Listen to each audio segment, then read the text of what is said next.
Hubballi Dharwad police commissionerate ವ್ಯಾಪ್ತಿಯಲ್ಲಿ ನೊಂದವರ ಸಭೆಯನ್ನ ಮಾಡಲಾಗಿದ್ದು, ಇದರಲ್ಲಿ ಚಂದ್ರಶೇಖರ ಗುರೂಜಿ ಅವರ ಸಂಬಂಧಿಕರಿಗೆ ಜೀವ ಬೆದರಿಕೆ ಹಾಕಿರುವ ಬಗ್ಗೆ ವಿದ್ಯಾನಗರ ಪೊಲೀಸ್ ಠಾಣೆಯಲ್ಲಿ ಪ್ರಕರಣ ದಾಖಲಿಸಲಾಗಿದ್ದು, ಪ್ರಕರಣಕ್ಕೆ ಸಂಬಂಧಿಸಿದಂತೆ ದಾಖಲೆಗಳನ್ನು ಕೋರ್ಟ್ಗೆ ಸಲ್ಲಿಸಲಾಗಿದೆ ಎಂದು ಪೊಲೀಸ್ ಆಯುಕ್ತ ಎನ್ ಶಶಿಕುಮಾರ್ ಹೇಳಿದರು. ಚಂದ್ರಶೇಖರ ಗುರೂಜಿ ಅವರ ಸಂಬಂಧಿಕರಿಗೆ ಜೀವ ಬೆದರಿಕೆ ಹಾಕಿರುವ ಪ್ರಕರಣಕ್ಕೆ ಸಂಬಂಧಿಸಿದಂತೆ ಮಾಧ್ಯಮದ ಜೊತೆಗೆ ಮಾತನಾಡಿದ ಅವರು, ಪೊಲೀಸ್ ಕಮಿಷನರೇಟ್ ವ್ಯಾಪ್ತಿಯಲ್ಲಿನ ಕೊಲೆ, ಅತ್ಯಾಚಾರ, ಪೋಕ್ಸೋ ಇತ್ಯಾದಿ ಪ್ರಕರಣಕ್ಕೆ ಸಂಬಂಧಿಸಿದಂತೆ ಸಾಕ್ಷಿದಾರರಿಗೆ ಹಾಗೂ ಕುಟುಂಬಸ್ಥರ ಆಪ್ತ ಸಮಾಲೋಚನೆಗಾಗಿ ನೊಂದವರ ಸಭೆ ನಡೆಸಿದ್ದು, ಇದರಲ್ಲಿ ಕೋರ್ಟ್ ಆವರಣದಲ್ಲಿಯೇ ಚಂದ್ರಶೇಖರ ಗುರೂಜಿಯ ಕೊಲೆ ಆರೋಪಿಗಳು ಜೀವ ಬೆದರಿಕೆ ಹಾಕಿರುವ ಬಗ್ಗೆ ಮಾಹಿತಿ ಬಂದಿದ್ದು, ವಿದ್ಯಾನಗರ ಠಾಣೆಯಲ್ಲಿ ಪ್ರಕರಣ ಕೂಡ ದಾಖಲಾಗಿದೆ ಎಂದರು.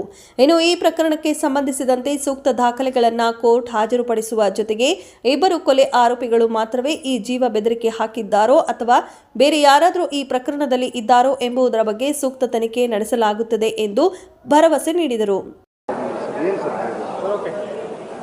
ಹುಬ್ಬಳ್ಳಿ ಧಾರವಾಡ ಕಮಿಷನರೇಟ್ ವ್ಯಾಪ್ತಿಯ ಪ್ರಮುಖ ಪ್ರಕರಣಗಳಲ್ಲಿ ಪೆಂಡಿಂಗ್ ಟ್ರಯಲ್ ಇರುವಂಥದ್ದು, ಅಂದರೆ ಟ್ರಯಲ್ ನಡೀತಾ ಇರುವಂಥ ಪ್ರಕರಣಗಳಲ್ಲಿ ಫಿರ್ಯಾದಿದಾರರಿಗೆ ಅಥವಾ ಸಾಕ್ಷಿದಾರರಿಗೆ, ಪಂಚರಿಗೆ ಏನಾದರೂ ಬೆದರಿಕೆ ಹಾಕುವಂಥದ್ದು ಏನಾದರೂ ಇದೆಯಾ ಅನ್ನೋಂಥದ್ದನ್ನು ತಿಳ್ಕೊಳ್ಳಿಕ್ಕೆ ಮತ್ತು ಪ್ರಕರಣದ ಟ್ರಯಲ್ ಸ್ಟೇಜ್ ಯಾವುದಿದೆ ಅಂತ ತಿಳಿಸ್ಲಿಕ್ಕೆ ನಾವು 2 ಕಂಪ್ಲೇಂಟ್ಸ್ ಡೇ, ಅಂದರೆ ನೊಂದವರ ದಿನಾಚರಣೆ ಅಂತ 2 ವಾರ ಮಾಡಿದ್ವಿ, 2 ಸಂಡೇಸ್.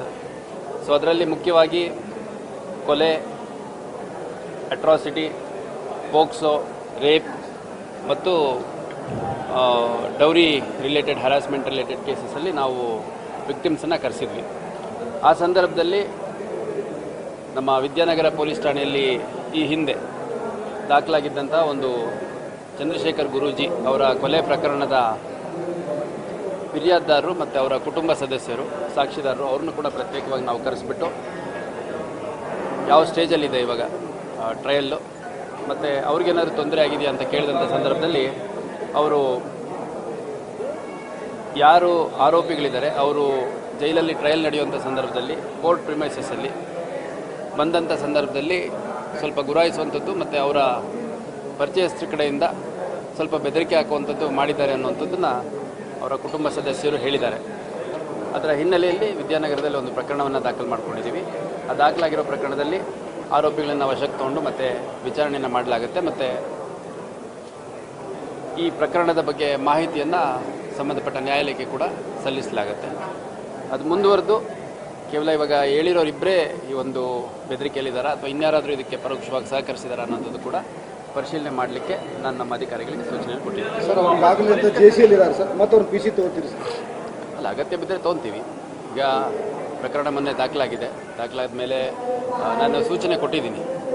ಫಿರ್ಯಾದಿದಾರರ ಮುಂದುವರೆದ ಹೇಳಿಕೆ, ಈಗ ಆಲ್ರೆಡಿ ಜೇಸಿ ಇರೋದ್ರಿಂದ ಒಳಗಡೆಯಿಂದ ಮತ್ತೆ ನಾವು ಓಡೋಗೋದು, ಬೆದರಿಕೆ ಹಾಕುವಂಥದ್ದು ಸಾಧ್ಯತೆ ಕಡಿಮೆ. ನೆಕ್ಸ್ಟ್ ಡೇಟ್ ಆಫ್ ಹಿಯರಿಂಗ್ ಯಾವುದಿದೆ ಅನ್ನೋಂಥದ್ದನ್ನು ಕೂಡ ಪತ್ತೆ ಮಾಡಿದ್ದೀವಿ. ಕಂಪ್ಲೇನೆಂಟ್ಸ್ಗೆ ಫರ್ದರ್ ಸ್ಟೇಟ್ಮೆಂಟ್ ಇನ್ನೂ ಹೆಚ್ಚುವರಿಯಾಗಿ ಅವ್ರು ಇನ್ನೇನಾದರೂ ಹೇಳೋದಿದೆಯಾ ಅಥವಾ ಬೇರೆ ಯಾರಿಂದಾದರೂ ಬೆದರಿಕೆ ಇದೆಯಾ ಅನ್ನೋಂಥದ್ದೆಲ್ಲ ನಾವು ಪರಿಶೀಲನೆ ಮಾಡಲಿಕ್ಕೆ ಸೂಚನೆ ಕೊಟ್ಟಿದ್ದೀನಿ. ಮತ್ತು ತನಿಖೆಯ ಭಾಗವಾಗಿ ಅವ್ರನ್ನ ಕಸ್ಟಡಿಗೆ ತೊಗೊಂಡು ನಾವು ವಿಚಾರಣೆ ಮಾಡಬೇಕಾಗುತ್ತೆ. ಅದು ಕೂಡ ನಮ್ಮ ವಿದ್ಯಾನಗರ ಪೊಲೀಸ್ ಠಾಣೆಯಲ್ಲಿ ಮಾಡ್ತೀವಿ.